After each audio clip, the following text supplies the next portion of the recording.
Bonjour à toutes et à tous, c'est Vieux Chat. Aujourd'hui, je vais vous présenter A Thousand Brains par Jeff Hawkins. Il s'agit d'un livre de vulgarisation scientifique faisant le point sur une théorie du cerveau développée par Jeff Hawkins et son équipe. Tout d'abord, il faut préciser que le livre n'a pas été traduit en français et il n'est donc lisible qu'en anglais. Cependant, le vocabulaire utilisé est très accessible et lors de la lecture des 200 pages, je n'ai eu besoin d'ouvrir un dictionnaire que 4 fois. Étant donné que je lis régulièrement chaque soir, par tranche de 20 à 30 minutes, cela n'a pas été fatigant de lire en anglais. De plus, cela laisse le temps chaque jour de réfléchir à ce qui a été lu la veille.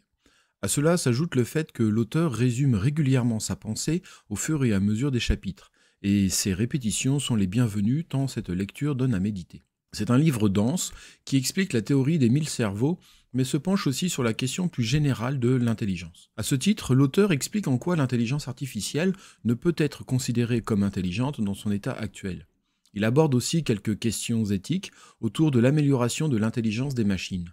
Jeff Hawkins partage avec nous sa vision à long, voire très long terme, de l'évolution de notre espèce et l'importance de la connaissance. J'ai particulièrement apprécié le passage où il explique comment le cerveau crée des fausses croyances et quelles en sont les conséquences pour notre espèce. Il ne s'agit donc pas d'un simple livre qui se contenterait de parler du cerveau.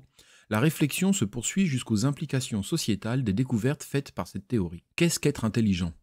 Quels en sont les mécanismes? Que peut-on raisonnablement déduire pour notre avenir?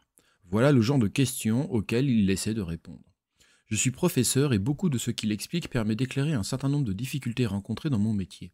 Car la question centrale du livre est: comment des neurones ayant une composition identique peuvent créer des sensations aussi différentes que savoir lire, compter, jouer de la musique, faire des pirouettes, dessiner, s'investir en politique? La réponse principale qu'il apporte est que toute connaissance est un modèle du monde utilisant un cadre de référence. Et nous créons des centaines de milliers de ces modèles ainsi que de ces cadres de référence, et cela à partir des stimuli sensoriels. Ce livre renforce sérieusement l'idée que notre pensée est incarnée. Il y a bien d'autres points abordés qui ont un lien avec les différentes étapes de développement de l'enfant, et je dois avouer être très curieux de savoir quelles découvertes seront faites dans les années à venir par ceux et celles qui suivront les pistes dégagées par cette théorie. Pour l'extrait du livre, j'ai choisi un passage où il parle d'environnement. En effet, notre intelligence nous donne les moyens de nous affranchir des pressions de la sélection naturelle. Quelle direction allons-nous décider de suivre lors de notre évolution en tant qu'espèce? Voici une traduction effectuée par mes soins. L'écologie ne traite pas de la préservation de la nature, mais des choix que nous faisons. En principe, les écologistes font des choix qui avantageront les humains futurs. Nous essayons de ralentir les changements des choses que nous aimons, comme les régions sauvages, afin d'améliorer les chances que nos descendants puissent aussi profiter de ces choses. D'autres personnes choisiraient de transformer ces régions sauvages en mines à ciel ouvert afin d'en profiter maintenant, ce qui est plutôt un choix de notre cerveau ancien. L'univers se fiche de l'option que nous choisissons. C'est à nous de décider si nous aidons les humains d'aujourd'hui ou ceux du futur. Ne rien faire n'est pas une option. En tant qu'être intelligent, nous devons faire des choix et nos choix nous amèneront vers un chemin ou l'autre.